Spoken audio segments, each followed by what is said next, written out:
আসসালামু আলাইকুম। ষষ্ঠ শ্রেণীর প্রিয় শিক্ষার্থী বন্ধুরা, আজকে আমরা আলোচনা করব তোমাদের ষান্মাসিক সামষ্টিক মূল্যায়ন 2024-এর ডিজিটাল প্রযুক্তি প্রশ্ন নিয়ে এবং এই প্রশ্নের নমুনা উত্তর নিয়ে। অর্থাৎ তোমাদের আগামী 20 তারিখে যে পরীক্ষা হবে সেই পরীক্ষার প্রশ্ন কেমন হতে পারে সে সংক্রান্ত একটি নমুনা প্রশ্ন তৈরি করেছি আমরা, এবং সেই নমুনা প্রশ্নের সমাধান করে দেখাবো। আমরা ধারাবাহিকভাবে সকল সমাধানই জয়েস লাইব্রেরিতে দিয়ে থাকি, এর জন্য তোমরা জয়েস লাইব্রেরিটি শেয়ার করে রাখতে পারো। চলো আমরা একটু দেখে আসি তোমাদের এখানে কি বলা আছে। ষান্মাসিক সামষ্টিক মূল্যায়ন 2024 ডিজিটাল প্রযুক্তি ষষ্ঠ শ্রেণী। মূল্যায়ন প্রজেক্টের নাম কি? দৈনন্দিন সমস্যা সমাধানের পথ খুঁজি। এটি মূলত একটি নমুনা প্রশ্ন, যেটি সমাধান করলে তোমাদের ষান্মাসিক সামষ্টিক মূল্যায়নে যে প্রশ্ন হবে মূলত এভাবেই করে থাকবে তারা। দেখো, তোমার বিদ্যালয়ের একটি অনুষ্ঠান আয়োজন করবে, সেখানে সকল শিক্ষার্থী তাদের সমস্যাগুলো তুলে ধরবে এবং তা তোমরা একক ও জোড়ায় কাজের মাধ্যমে সমাধান করবে। এরপরে বলা আছে কাজ 1। দেখো, জোড়ায় আলোচনা করে নিচের কাজগুলো করো। প্রথম কাজ কি? দেখো, প্রথমে সকলের দৈনন্দিন সমস্যা সমূহ খাতায় লিখো 1 নাম্বার, এবং উক্ত সমস্যা থেকে একটি সমাধানের জন্য পরিকল্পনা তৈরি করো পোস্টারে, বা শুধু বলতে পারো তোমার পরিকল্পনা তৈরি করো। তাহলে চলো আমরা কাজ 1 এর সমাধান দেখে আসি।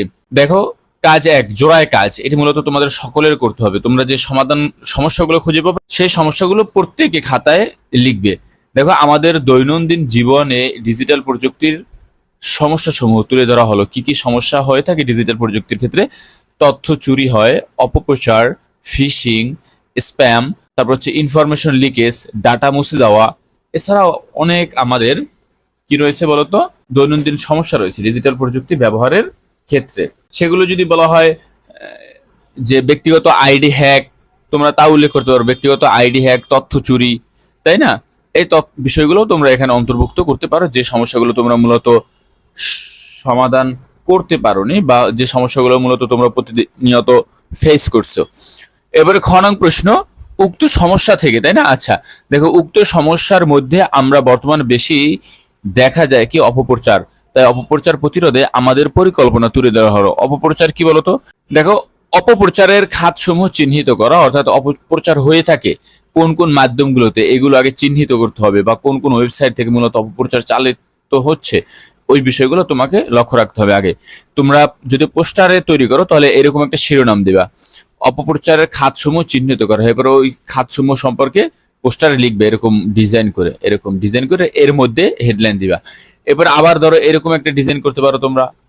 হ্যাঁ, এরকম একটা ডিজাইন করে সচেতনতা তৈরি, এখানে লিখবে সচেতনতা তৈরি। এবার 1 2 3 দিয়ে লিখবে কিভাবে সচেতনতা তৈরি করা যায়। তোমাদের যদি পরীক্ষায় পোস্টার বলে থাকে তাহলে তোমরা পোস্টারে এভাবে করবে। মূলত এটি তো তোমাদের একটি নমুনা প্রশ্ন, মূলত প্রশ্নগুলো কেমন হবে সেই বিষয়ে আমরা ধারণা দিছি। সচেতনতা তৈরি করব। এরপরে 3 নাম্বার কি হবে? দেখো, প্রযুক্তিগত জ্ঞান তুলে ধরবো সবার মাঝে। প্রযুক্তিগত জ্ঞান সবার মাঝে তুলে ধরবো। আইন তৈরি করব এই অপপ্রচারকারীদের বিরুদ্ধে। তারপরে জনগণকে সতর্ক করব। বৈদেশিক সাহায্য গ্রহণ করব। আমরা বিভিন্ন সেক্টর সমূহতে যখন প্রযুক্তিগত সফল না হয় তখন বিদেশি প্রযুক্তিবিদদের সাহায্য গ্রহণ করতে হবে। ধর্মীয় অনুশাসন মেনে চলবো, কারণ ধর্মীয় অনুশাসনে আমাদের কখনোই অপপ্রচারকে বা নিন্দা, তারপর হচ্ছে যে তোমার গীবত, এগুলো প্রশ্রয় দেয় না কোনো ধর্মেই। তারপরে শাস্তির ব্যবস্থা করবো অপপ্রচারকারীদের, এবং তথ্য প্রচারের মনিটরিং করব। কোন তথ্যকে প্রচার করছে, কিভাবে প্রচার করছে ইত্যাদি, বা কোন খাতে প্রচার করছে, এই সংক্রান্ত মেটাডেটা তৈরি করতে হবে আমাদের সমাজে। তাহলে অপপ্রচার কি হবে? রোধ হবে। তাহলে এই ছিল আমাদের ক নং কাজের একটি নমুনা উত্তর।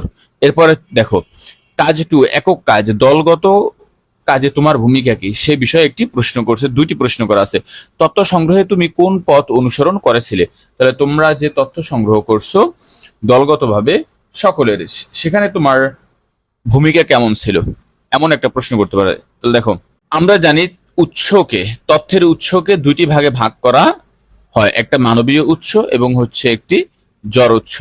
যেহেতু এটি আমরা আমাদের এলাকার মানুষের কাছ থেকে বিদ্যমান সমস্যা সমূহ চিহ্নিত করেছি, তাই বলা যায় এটি মানবীয় উৎস।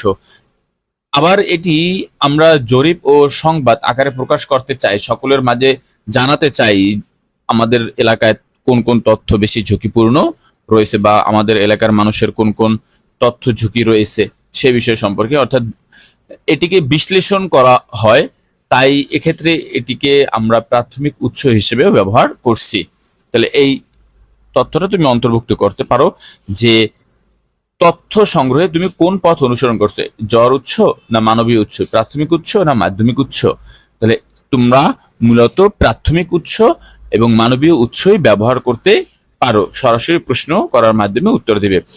এরপরে খ নং প্রশ্ন দেখো, তথ্য যাচাইয়ের প্রযুক্তির সাহায্য নিয়েছো কিনা, নিলে কিভাবে তথ্য যাচাই করেছো তা লিখো। তাহলে আমরা কাজ 2 এর খ নাম্বারটাও দেখে চলো। তথ্য যাচাইয়ে প্রযুক্তির সাহায্য নেওয়া হয়েছিল, যেভাবে আমরা তথ্য যাচাই করতে পারি। তাহলে কিভাবে তথ্য যাচাই করতে পারি বা আমরা কিভাবে তথ্য যাচাই করেছি দেখি। তথ্যের উৎস নির্ভরযোগ্য কিনা এবং সুপরিচিত কিনা, ছবি বা ভিডিও এডিট কিনা সেই বিষয়ে গুগলে সার্চ করার মাধ্যমে জানা যায় এবং তথ্যটি সম্পর্কে যাচাই করা যায়। তথ্যটি শেয়ারের ফলে বিভ্রান্তি বা ভুল বোঝাবুঝি হবে কিনা সে বিষয়ে ভেবে দেখা তুমি যে তথ্য প্রচার করবে। আচ্ছা, নির্ভরযোগ্য সূত্র এবং সংবাদ মাধ্যম ব্যবহার করা এবং বিষয়বস্তুর সাথে সম্পর্কিত হওয়া, যে তথ্য প্রচার করা হয়েছে বা তুমি যে তথ্যটা মূলত নিবা সেটা তোমার বিষয়বস্তুর সাথে মিল আছে কিনা। এরপরে বলা হয়েছে দেখো, সংশ্লিষ্ট সকলকে তথ্যের উৎস হিসেবে নেওয়া হয়েছিল কিনা তা যাচাই করা, সমাজে কোনো নেতিবাচক প্রভাব পড়বে কিনা তাও যাচাই করা। উপরিক্ত বিষয়সমূহকে লক্ষ্য রেখে আমরা আমাদের তথ্য সংগ্রহ করেছি। তাহলে কিভাবে সংগ্রহ করেছিল, এখানে লক্ষ্য বানানে হবে কি একটা জফলা।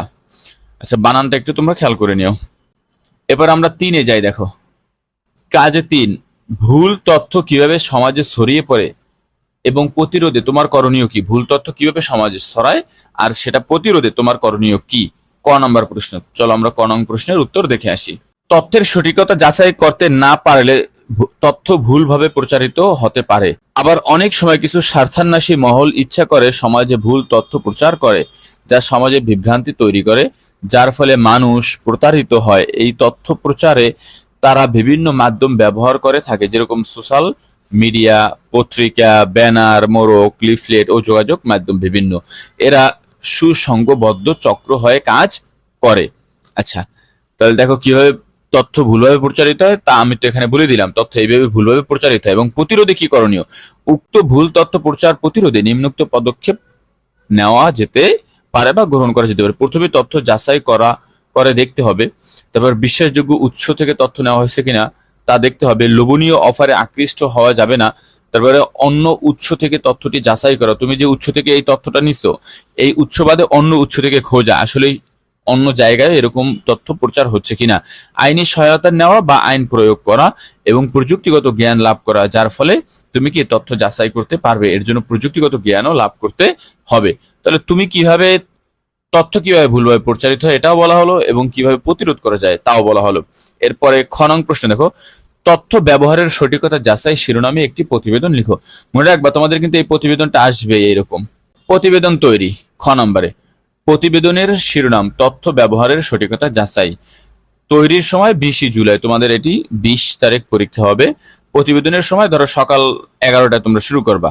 তাহলে এখন আমরা প্রতিবেদনটা কি লিখতে পারি। ক বিদ্যালয়, তুমি তোমার বিদ্যালয়ের নাম লিখবে এখানে। বিদ্যালয়ের আয়োজন তথ্য ব্যবহারের সঠিকতা যাচাই অনুষ্ঠিত। জহির খান প্রতিবেদক, এখানে তুমি ঢাকা এত এত বা তুমি তোমার নাম লিখবে, এখানে তুমি তোমার নাম লিখবা। ঢাকা জেলা ক উচ্চ বিদ্যালয়, মানে তুমি তোমার স্কুলের নাম লিখবা। গত 20 জুলাই 2024 রবিবার বিদ্যালয়ের ষান্মাসিক সামষ্টিক মূল্যায়ন। তোমাদের কিন্তু রবিবার পড়বে না, মূলত এটা শনিবার। এই 20 তারিখ কি হবে বলতো, শনিবার। মূল্যায়ন পরীক্ষা ডিজিটাল প্রযুক্তি নিরাপদ ব্যবহার সম্পর্কিত অনুষ্ঠান আয়োজিত হয়েছে। আমরা যদি তথ্য যাচাই করতে পারি তাহলে সমাজের ভুল তথ্য ছড়াতে পারবে না। তাই প্রথমে আমাদের তথ্যের ধরন সম্পর্কে জানতে হবে কবে, কখন, কোথায় প্রচারিত হয়েছে। প্রযুক্তিগত জ্ঞান লাভের মাধ্যমে আমরা ভুল তথ্য প্রতিরোধ করতে পারি। দেখো সাথে সাথে আমাদের সমাজে বিদ্যমান সমস্যা সমাধানের কাজ করা হচ্ছে। যারা কাজ করে যাচ্ছে তাদের সঠিক তথ্য দিয়ে সাহায্য করতে হবে, যে এই ব্যক্তি অমুক তথ্যটা ছড়াইছে ইত্যাদি, এই সম্পর্কিত আলোচনা। আমরা ডিজিটাল তথ্য যাচাই করা বা বিদ্যালয় থেকে শিখতে পেরে আনন্দিত। তাহলে আমরা তথ্য কিভাবে ভুলভাবে প্রচারিত হয় তা বিদ্যালয় থেকেই শিখেছি। এই বিষয়ে এই কারণে আমরা সবাই আনন্দিত। প্রতিবেদন